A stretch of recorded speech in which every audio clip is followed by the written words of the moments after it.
안녕하세요. 법향 한입입니다. 오늘도 부처님 말씀 한입 마음에 담아가세요. 오늘은 유마경 가운데서도 가장 유명한 한 장면으로 법문을 열어보겠습니다. 문수사리 보살이 유마 거사에게 물었습니다. 보살이 둘 아닌 법문, 불입법문에 들어가려면 어떻게 해야 합니까? 그 자리에 모인 32명의 보살들이 차례로 자신의 견해를 내놓았습니다. 어떤 이는 생겨남과 사라짐이 둘이 아니라 하였고, 어떤 이는 나와 나의 것이 둘이 아니라 하였고, 또 어떤 이는 더러움과 깨끗함이 둘이 아니라 하였습니다. 어떤 이는 죄와 복이 둘이 아니라 하였고, 또 어떤 이는 세간과 출세간이 둘이 아니라 하였습니다. 저마다 훌륭한 논리로 이분법을 넘어서는 답을 내놓았습니다. 이 가운데 덕정보살이라는 이는 이렇게 말하였습니다. 나와 나의 것이 있다는 생각이 둘로 나뉘는 뿌리이니 나라는 생각이 없으면 나의 것이라는 생각도 없어져 저절로 둘이 아니게 된다. 또 부주보살이라는 이는 생사와 열반이 둘이 아니라 하였습니다. 생사의 실체를 통찰하면 그 안에 얽매임도 없고 벗어남도 없으니 이것이 곧둘 아닌 법문에 드는 길이라 하였습니다. 이렇듯 보살들의 대답은 저마다 깊은 통찰을 담고 있었고 듣는 이들도 고개를 끄덕일 만큼 훌륭하였습니다. 32번째 보살까지 대답을 마치자 문수사리 보살이 마지막으로 유마 거사에게 물었습니다. 거사께서는 어떻게 생각하십니까? 그때 유마 거사는 아무 말도 하지 않았습니다.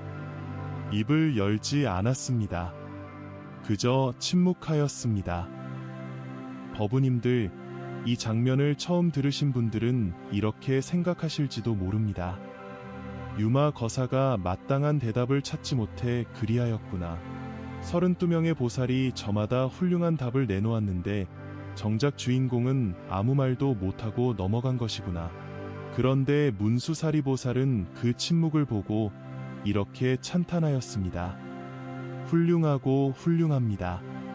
문자도 없고 말도 없는 것, 이것이야말로 참으로 둘 아닌 법문에 들어가는 것입니다. 말을 하지 않은 것이 32개의 말보다 더 깊은 대답이 되었습니다. 훗날 성가에서는 이 한 번의 침묵을 두고 이렇게 말했습니다. 유마의 한 번 침묵이 우레처럼 울렸다. 참으로 절묘한 말이 아닙니까? 침묵인데 어찌하여 우레라 하였을까요? 소리 없는 것이 어찌하여 하늘을 가르는 소리보다 크다 하였을까요? 법당에 앉아 계신 법우님들 가운데도 살면서 이런 순간을 겪어보신 분이 계실 것입니다. 누군가와 크게 다투고 난 뒤 100마디 사과의 말보다 상대가 조용히 곁에 앉아 손을 잡아준 그 짧은 침묵이 오히려 마음을 다 풀어주었던 순간 말입니다. 말로는 다 닿지 않는 자리가 분명히 있습니다. 유마 거사의 침묵이 가리키는 것이 바로 그 자리입니다. 말이 넘쳐나는 시대입니다. 하루에도 수십 통의 문자와 메시지가 오가고 텔레비전과 라디오에서는 쉼없이 말이 쏟아집니다. 그런데 참으로 신기하게도 말이 많아질수록 마음은 오히려 더 헛헛해집니다. 많은 말 속에서 정작 진심은 자주 길을 잃습니다. 그래서 유마 거사의 이 짧은 침묵이 2600년이 지난 오늘 말이 홍수처럼 넘치는 이 시대에 더욱 크게 다가오는 것인지도 모릅니다. 돌아가신 부모님을 떠올려 보셔도 좋겠습니다. 사랑한다는 말을 입 밖으로 잘 꺼내지 않으셨던 그 세대의 부모님들이 참으로 많습니다. 그러나 새벽마다 도시락을 싸주시고 추운 겨울문 앞에서 자식이 돌아오기를 하염없이 기다리시던 그 모습 속에 이미 그 어떤 말보다 깊은 사랑이 담겨 있었음을 세월이 흐른 지금에서야 뒤늦게 깨닫는 경우가 많습니다. 말로 하지 않으셨어도 그 침묵 속에 이미 온전한 사랑이 있었던 것입니다. 오늘은 이 짧은 장면 속에 담긴 침묵의 세 가지 층위를 함께 들여다보려 합니다. 이 침묵은 단순한 말없음이 아닙니다. 그 안에는 언어의 한계를 보여주는 층위가 있고 분별을 넘어선 자리를 가리키는 층위가 있고 몸소법을 보여주는 층위가 있습니다. 이 세 가지 층위를 하나하나 짚어가다 보면 왜 2000년이 넘도록 이 한 번의 침묵이 그토록 많은 선사들의 마음을 사로잡았는지 알게 되실 것입니다. 오늘 이 말씀을 끝까지 들으시면 침묵이 어떻게 하나의 설법이 될 수 있는지, 그리고 그 침묵이 지금 이 순간 우리의 삶에 어떻게 적용되는지 분명히 알게 되실 것입니다. 자, 시작합니다. 여기서 잠시 이 경전이 어디서 왔는지도 함께 짚고 넘어가겠습니다. 유마경은 대승불교 초기에 성립된 경전으로 훗날 구마라집 스님이 한문으로 옮기면서 동아시아 불교 전체에 깊은 자취를 남겼습니다. 유마거사는 출가한 스님이 아니라 세속에서 살아가는 제가자였습니다. 장사를 하고 가정을 꾸리며 살아가면서도 그 어떤 출가 수행자보다 깊은 경지에 이르렀다고 전해집니다. 그래서 유마경은 절 안에서만 도를 이룰 수 있는 것이 아니라 저작거리 한복판에서도 깨달음에 이를 수 있다는 것을 보여준 경전으로 손꼽힙니다. 법당 밖에서 살아가는 우리 법우님들에게도 참으로 가깝게 다가오는 경전이 아닐 수 없습니다. 유마경은 원래 이름이 유마힐소설경으로 유마힐이라는 이름을 가진 거사가 설한 경전이라는 뜻입니다. 부처님께서 직접 설하신 다른 경전들과 달리 한 제가자의 지혜가 경전의 제목으로 오를 만큼 그 가르침이 깊었다는 뜻이기도 합니다. 이 점 하나만으로도 유마경이 얼마나 파격적인 경전인지 짐작하실 수 있을 것입니다. 특히 오늘 살펴볼 불이법문품은 유마경 전체 가운데서도 가장 널리 회자되는 대목입니다. 예로부터 성가에서는 이 장면 하나를 놓고 수백 년에 걸쳐 화두로 삼았습니다. 왜 하필말 자라기로 이름난 유마거사가 그 결정적인 순간에는 입을 닫았는가? 이 물음 하나가 오늘 우리가 함께 걸어갈 세 갈래 길의 출발점이 됩니다. 우리나라 불교사에도 이와 닮은 한 장면이 전해집니다. 원효대사께서는 당나라로 유학을 떠나던 길에 해골에 고인 물을 마시고 문득 크게 깨치셨다고 합니다. 그 깨침을 얻은 뒤 원효대사께서는 저작거리를 돌아다니며 노래하고 춤추는 파격적인 모습을 보이셨습니다.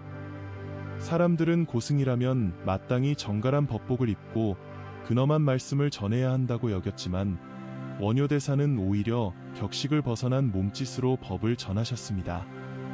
말이 아니라 몸으로, 설법이 아니라 삶으로 다가가신 것입니다. 유마거사가 침묵으로 법을 보이셨다면 원효대사는 파격으로 법을 보이신 셈입니다. 방식은 달라도 말이라는 틀에 갇히지 않고 몸소법을 드러내셨다는 점에서 두 분은 같은 자리에 서 계십니다. 첫 번째로 침묵의 첫 번째 층위를 살펴보겠습니다.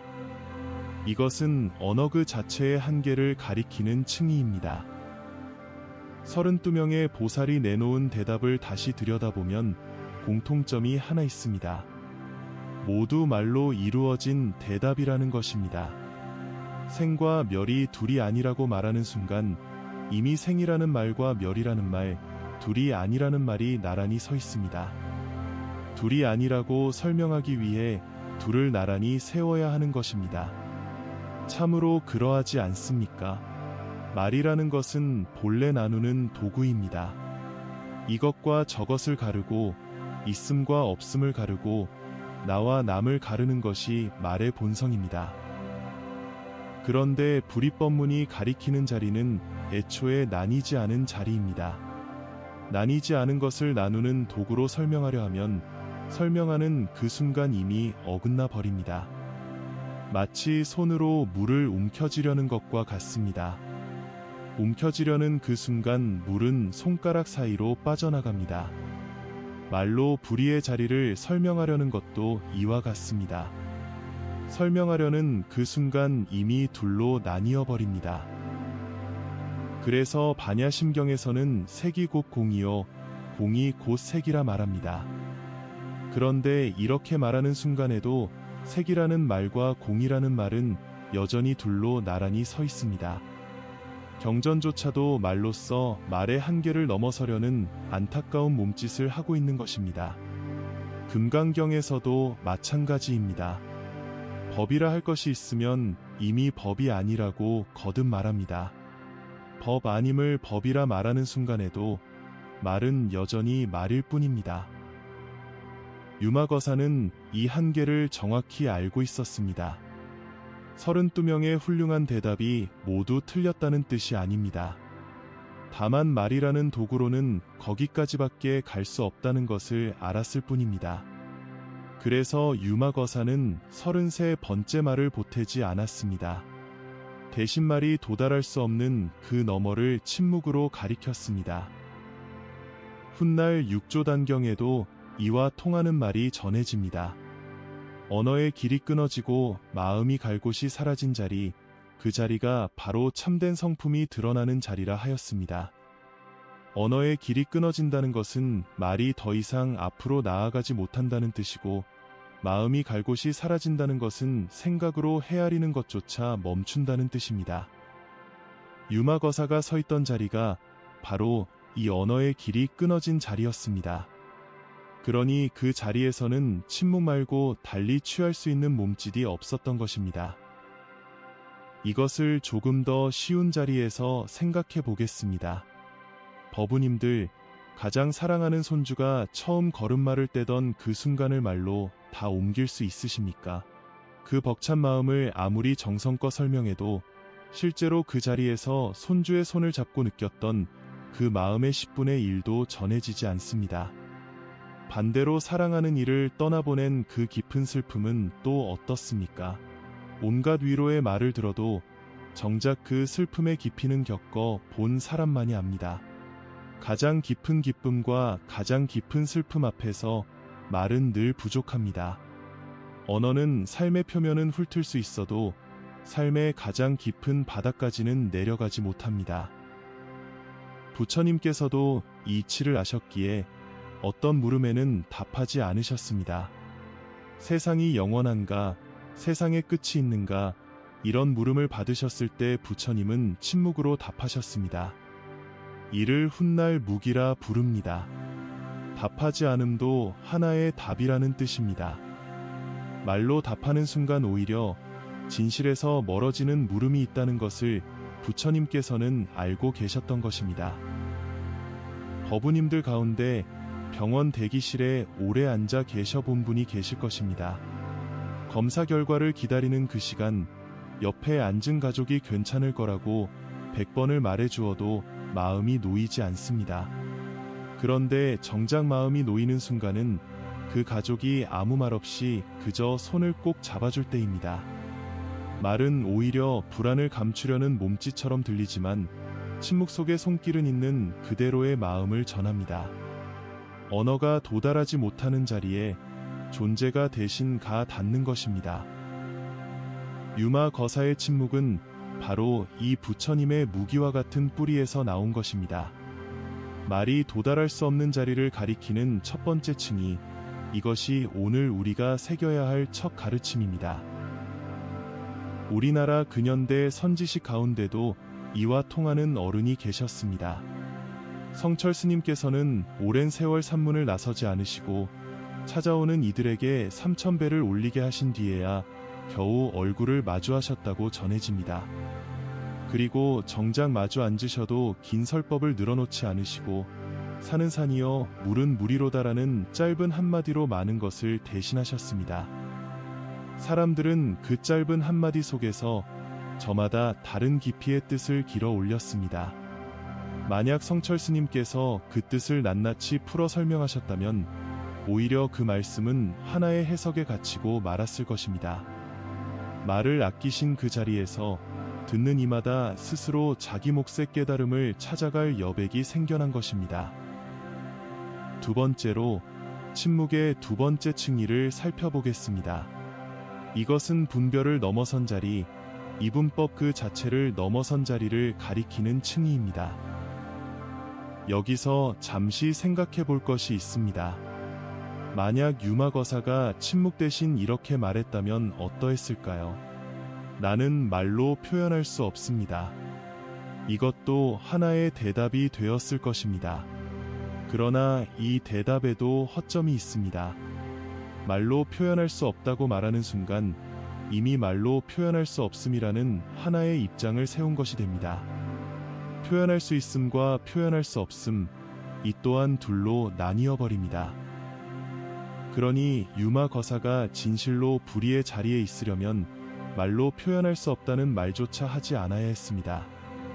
침묵조차도 하나의 입장이 되어서는 안 되는 것입니다.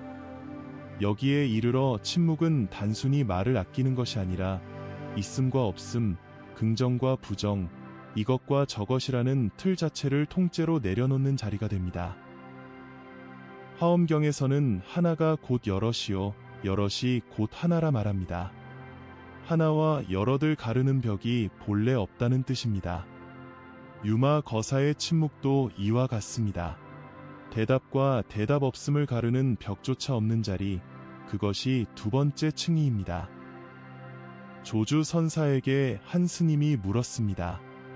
무엇이 조사께서 서쪽에서 오신 뜻입니까? 조주 선사는 뜰 앞에 잣나무니라 하고 답하셨습니다. 묻는 이는 불법의 심오한 도리를 듣고자 하였는데 돌아온 답은 뜰에 서 있는 나무 한 그루였습니다. 이 문답이 유명한 정전백수자 화두입니다. 언뜻 들으면 동문서답 같지만 여기에도 둘 아닌 이치가 담겨 있습니다. 불법의 도리와 뜰 앞의 잣나무를 굳이 둘로 나누어 하나는 높고 하나는 낮다고, 여기는 그 마음이야말로 분별입니다. 잣나무를 잣나무로 보는 그 자리, 더 보태거나 덜어낼 것 없는 바로 그 자리에 이미 온전한 도리가 있다는 것입니다. 유마 거사의 침묵과 조주 선사의 잣나무는 표현하는 방식은 다르지만 이분법을 넘어선 같은 자리를 가리키고 있습니다. 이 자리를 조금 더 가깝게 느껴보겠습니다. 법우님들, 화가 치밀어 오를 때를 떠올려 보십시오. 참을 것인가 터뜨릴 것인가, 우리는 늘 이 둘 중 하나를 선택해야 한다고 생각합니다. 참으면 속에서 곪고 터뜨리면 관계가 상합니다. 그런데 참으로 지혜로운 이는 셋째 길을 압니다. 참는 것도 아니고 터뜨리는 것도 아닌 화라는 감정을 있는 그대로 바라보고 그 뿌리를 알아차리는 자리입니다. 그 자리에서는 참음과 터뜨림이라는 이분법 자체가 힘을 잃습니다. 가족과의 관계에서도 이 이치는 그대로 통합니다. 자식과 뜻이 맞지 않을 때 우리는 흔히 내 뜻을 관철시킬 것인가 자식의 뜻을 따를 것인가, 이 두 갈래 앞에서 괴로워합니다. 그러나 참된 부모의 자리는 이 둘 중 하나를 고르는 데 있지 않습니다. 내 뜻도 아니고 자식의 뜻도 아닌 그저 자식이 스스로 걸어가는 길을 가만히 지켜보는 그 자리, 옳고 그름을 성급하게 가르지 않는 그 자리에 서는 것입니다. 세상의 논리는 늘 둘 중 하나를 고르라 다그치지만 불법은 그 다그침에서 한 걸음 물러나 있으라 가르칩니다. 유마경에는 또 이런 대목도 전해집니다. 유마거사는 병이 들어 자리에 누워 있었는데 문병 온 이들에게 이렇게 말했다고 합니다. 중생이 앓음으로 나도 앓는다. 나의 병과 중생의 병이 둘이 아니라는 것입니다. 나의 아픔과 남의 아픔을 가르는 벽조차 무너뜨린 자리, 여기에서도 같은 불의의 이치가 흐르고 있습니다. 여기서 잠시 반문이 생기실 수 있습니다. 그렇다면 왜 굳이 32명의 보살에게 먼저 말을 시켰을까요? 처음부터 유마 거사가 침묵하였다면 되지 않았을까요? 그러나 여기에도 깊은 뜻이 있습니다. 32개의 말이 먼저 쌓여야 그 말들이 도달한 가장 높은 봉우리가 어디인지 드러납니다. 그리고 그 봉우리 너머에 아직 닿지 못한 자리가 있다는 것도 함께 드러납니다. 말들이 쌓이지 않았다면 침묵의 무게도 이토록 크게 다가오지 않았을 것입니다. 말과 침묵은 이렇듯 서로를 밀어 올리며 함께 진리를 드러내고 있습니다. 훗날 이 경전에 주석을 남긴 승조법사는 이렇게 풀이하였습니다. 말이 있으면 자치가 남고 자취가 남으면 다시 분별이 일어난다. 그러므로 참된 도리는 말을 끄는 자리에서 비로소 드러난다. 승조법사의 이 풀이는 유마 거사의 침묵이 결코 즉흥적인 몸짓이 아니라 오래도록 다져진 깊은 통찰에서 나온 것임을 다시 한번 확인시켜줍니다. 법우님들, 명절날을 떠올려 보십시오. 오랜만에 모인 가족들 사이에서 형편이 나은 자식과 그렇지 못한 자식을 마음속으로 견주어 본 적이 있으실 것입니다. 그러나 참된 부모의 사랑은 애초에 그런 저울질을 넘어선 자리에 있습니다. 잘된 자식과 그렇지 못한 자식이라는 이분법을 넘어 그저 내 자식이라는 그 하나의 마음으로 돌아가는 것, 이것이 바로 불의의 자리를 삶에서 살아내는 모습입니다. 신앙생활을 오래 하신 법우님들 가운데도 이런 순간이 있으실 것입니다. 간절히 기도를 올려도 아무런 응답이 없다고 느껴지는 밤이 있습니다. 그럴 때 우리는 응답이 있음과 응답이 없음이라는 두 갈래 사이에서 흔들리며 신앙심이 흔들리기 쉽습니다. 그러나 참된 기도의 자리는 응답이 오고 오지 않고를 따지는 자리에 있지 않습니다. 부처님 앞에 마음을 내려놓는 그 순간 자체가 이미 온전한 기도이며 있음과 없음을 넘어선 그 자리에서 우리는 이미 부처님과 함께 있는 것입니다. 응답을 기다리는 마음을 잠시 내려놓고 그저 고요히 앉아있는 것, 그것이 바로 둘째 층이가 우리의 신앙생활에 건네는 위로입니다. 있음과 없음의 이분법을 넘어선 자리, 나와 남의 이분법을 넘어선 자리, 이 모든 것이 결국 하나의 자리를 가리킵니다. 침묵도 하나의 설법입니다. 유마 거사의 침묵이 가리키는 것이 바로 이 자리이기에 문수사리보살이 그토록 감탄한 것입니다. 세 번째로 침묵의 세 번째 층위를 살펴보겠습니다. 이것은 몸소법을 보여주는 층위, 말이 아니라 존재 그 자체로 설법하는 층위입니다. 오늘 말씀의 가장 깊은 자리가 바로 여기에 있습니다. 역대 선사들은 이 장면을 두고 참으로 많은 화두를 남겼습니다. 벽암록에는 이런 말이 전해집니다. 유마에 한 번 침묵이 우레처럼 울렸다. 참으로 절묘한 표현이 아닙니까? 침묵인데 어찌하여 우레라 하였을까요?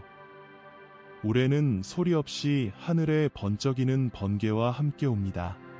그 소리는 귀를 먹먹하게 하고 온몸을 울립니다. 유마 거사의 침묵도 이와 같았다는 것입니다. 말은 없었으나 그 자리에 있던 이들의 마음을 통째로 울렸습니다. 32명의 훌륭한 언어보다 단 한 번의 침묵이 더 크게, 더 깊이 울렸습니다. 왜 그러했을까요? 말은 듣는 이의 머리로 들어갑니다. 논리를 따지고 뜻을 헤아리는데 시간이 걸립니다. 그러나 침묵은 그 자리에서 곧바로 존재로 전해집니다. 유마거사가 침묵하는 그 순간 그 자리에 있던 모든 이들은 유마거사의 존재 그 자체와 마주하게 되었습니다. 말을 거치지 않고 마음과 마음이 곧바로 만난 것입니다. 성가에서는 이것을 이심전심이라 부릅니다. 마음으로써 마음에 전한다는 뜻입니다. 임재록에도 이와 통하는 대목이 있습니다. 임재선사는 제자가 무언가를 물으면 때로 몽둥이로 내려치고 때로 큰 소리로 하를 외쳤습니다.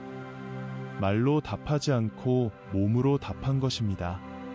무문관에 실린 조주선사의 무자 화두 또한 마찬가지입니다.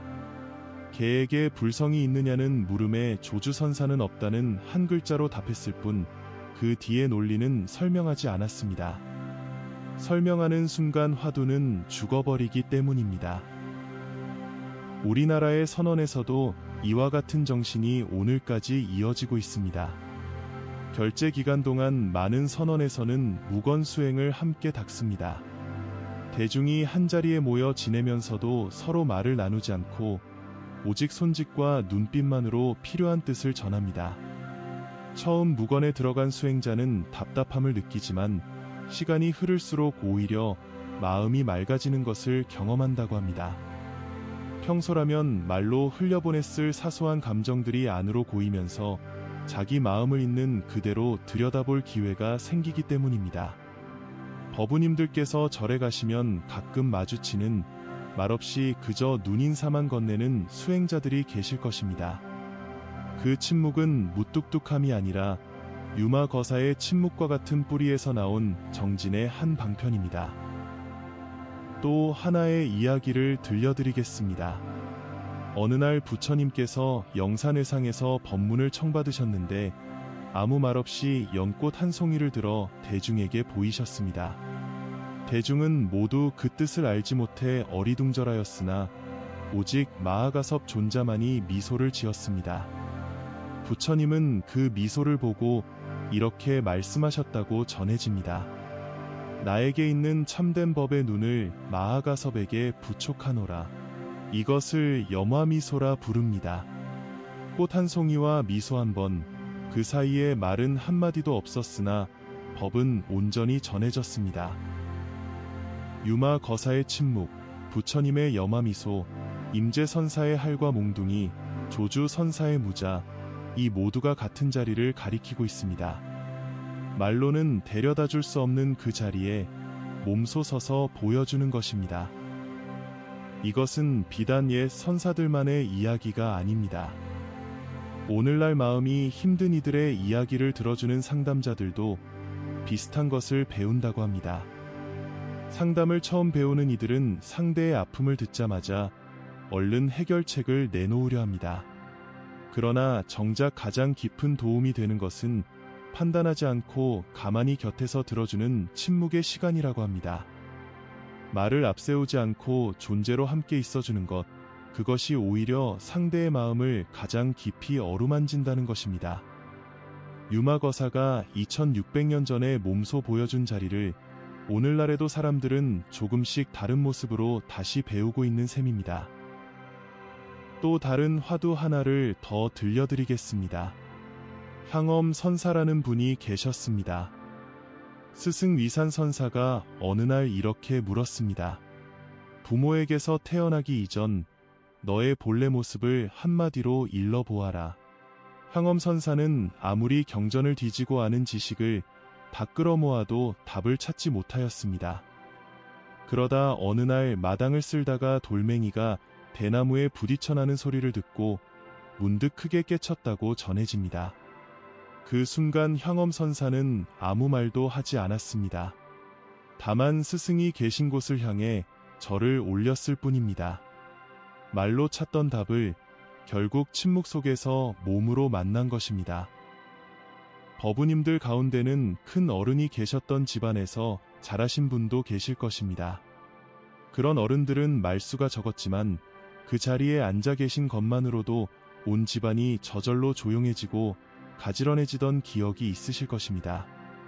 잔소리를 퍼붓는 어른보다 묵묵히 자신의 자리를 지키는 어른 앞에서 오히려 자식들이 스스로 옷깃을 여미게 됩니다. 이것이 바로 존재로 전하는 법문이 힘입니다. 말이 아니라 그 사람이 살아온 세월과 그 사람이 지금 앉아있는 모습 자체가 이미 하나의 가르침이 되는 것입니다.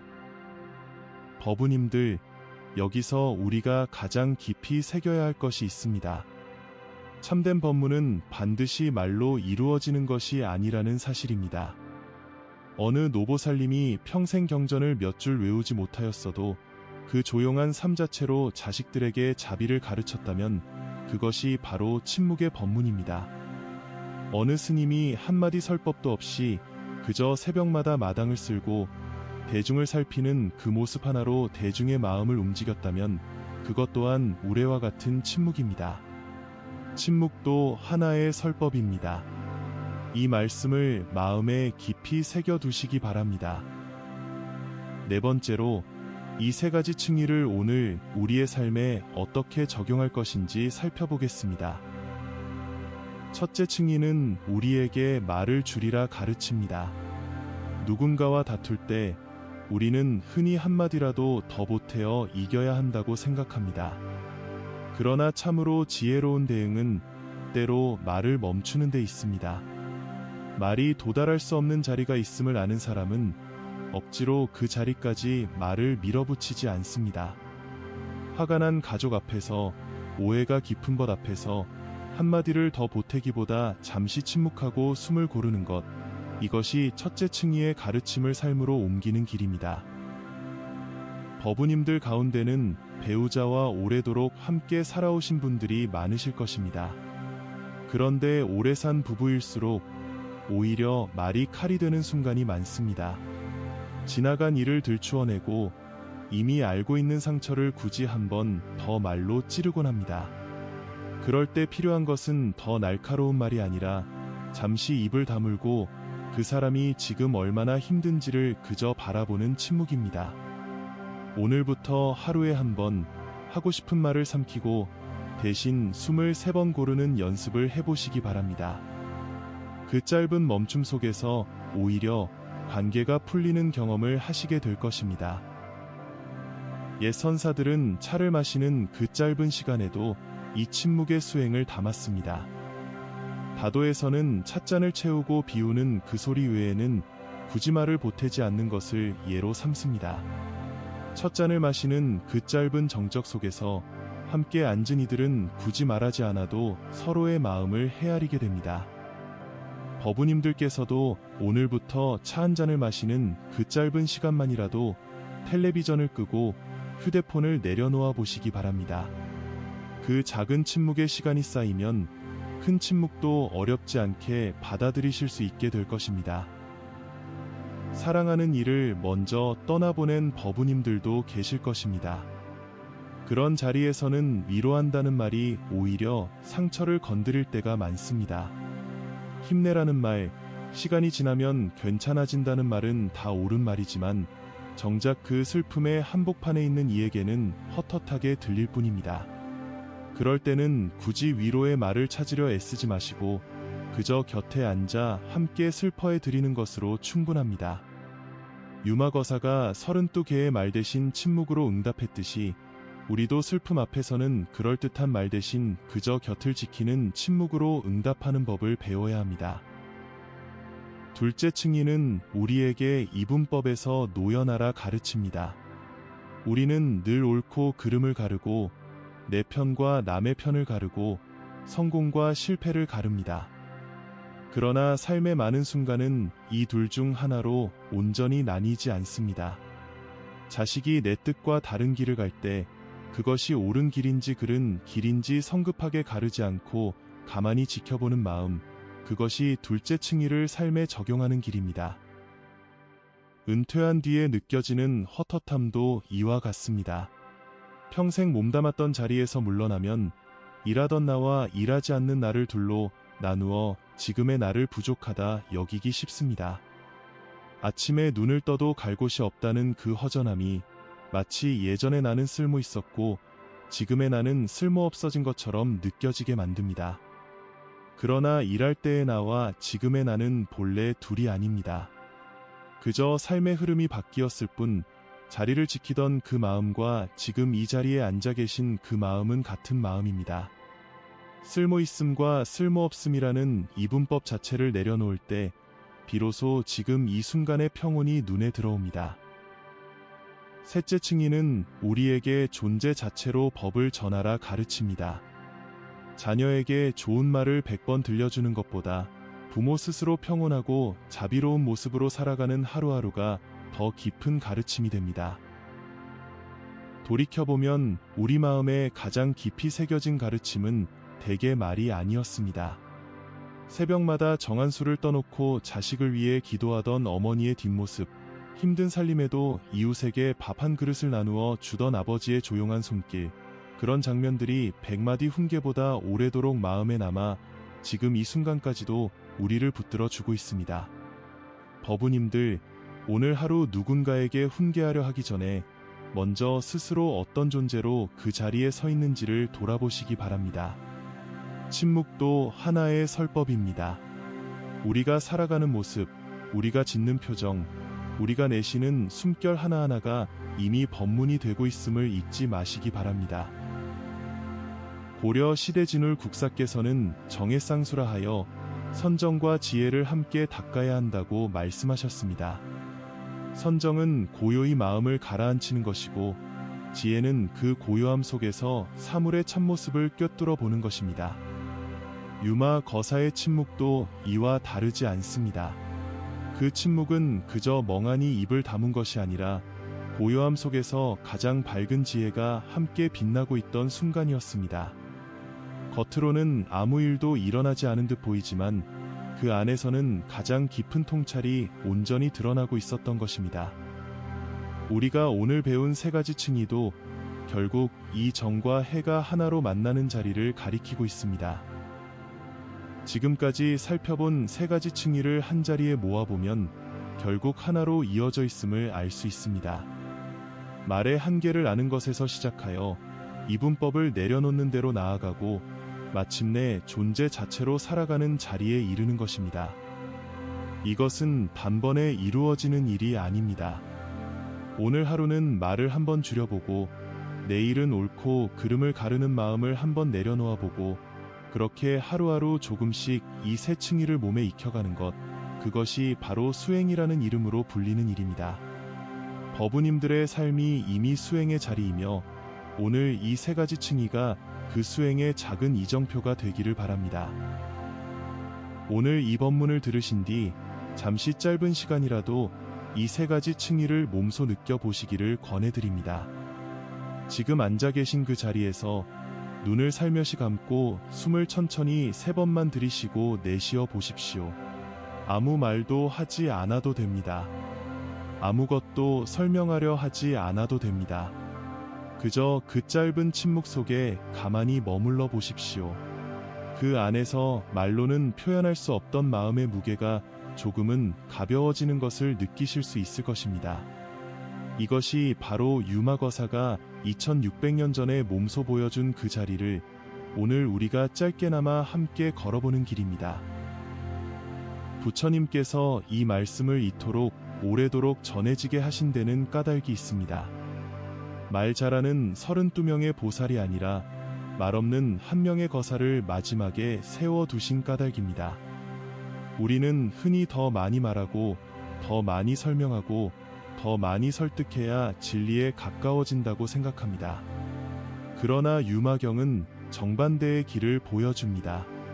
때로는 멈추는 것이, 때로는 내려놓는 것이 가장 깊은 진리에 닿는 길이라는 것입니다. 오늘 말씀을 정리하겠습니다. 유마 거사의 침묵에는 세 가지 층위가 있었습니다. 첫 번째로 언어 그 자체의 한계를 가리키는 층위, 두 번째로 있음과 없음이라는 이분법 자체를 넘어선 자리를 가리키는 층위, 세 번째로 말이 아니라 존재 그 자체로 전해지는 우레와 같은 설법의 층위였습니다. 침묵도 하나의 설법입니다. 이 세 가지 층위를 가슴에 담아 가신다면 오늘 하루 누군가와 마주 앉을 때 한마디를 더 보태기 전에 잠시 숨을 고르실 수 있을 것입니다. 법우님들, 참으로 그러하지 않습니까? 말을 아낄 줄 아는 마음이 곧 자비의 시작입니다.